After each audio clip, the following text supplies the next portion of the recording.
আকাশত দেখা যাব বিৰল পৰিঘটনা দেখা যাব সুপাৰ ব্লু মুন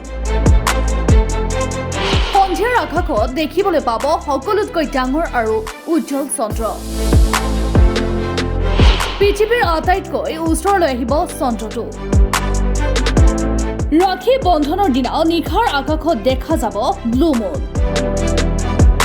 ব্লু মুন এক অতিকৈ দুৰ্লভ বুলি মানি লোৱা হয় এই সময়ত চন্দ্ৰটো অতি উজ্জ্বল হৈ পৰে এই দিনটোত পূৰ্ণিমাৰ জোনতকৈও অধিক উজ্জ্বল দেখা পোৱা যাব এই ব্লু মুন ৰাখী বন্ধনৰ দিনাই এই বিৰল মহাজাগতিক পৰিঘটনা দেখা পোৱা যাব 19 আগষ্টত বৃহৎ আকাৰত দেখা পোৱা যাব এই চন্দ্ৰটো জ্যোতিৰ্বিজ্ঞানীসকলৰ মতে এয়া কোনো সাধাৰণ পূৰ্ণিমা নহয়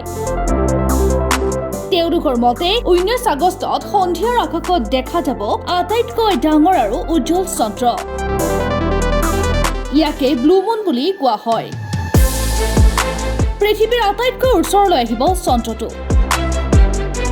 কিছু পৰিমাণে নীলা হৈ পৰিব চন্দ্ৰটোৰ ৰং পৃথিৱীৰ 90% ওচৰত থাকিলে দেখা পোৱা যাব সুপাৰ মুন আৰু ইতিমধ্যে জ্যোতিৰ্বিজ্ঞানীসকলে গণনা কৰি আছে এক মাহতে দুটা পূৰ্ণিমা হলে এনে পৰিঘটনা দেখা যাব পূৰ্ণিমাৰ জোনটোতকৈও 14% বৃহৎ আৰু 30% উজ্জ্বল দেখা যাব চন্দ্ৰটো আৰু অলপ হলেও নীলা হ'ব চন্দ্ৰটো প্ৰায় 3 বছৰৰ মূৰে মূৰে দেখিবলৈ পোৱা যায় এনে পৰিঘটনা এইবাৰ 19 আগষ্টত আকাশত দেখা যাব সুপাৰ মুন আৰু পূৰ্বৰ তুলনাত অধিক ডাঙৰ দেখিব চন্দ্ৰটো এই দিনটোত সন্ধিয়া 6:54 দেখা পোৱা যাব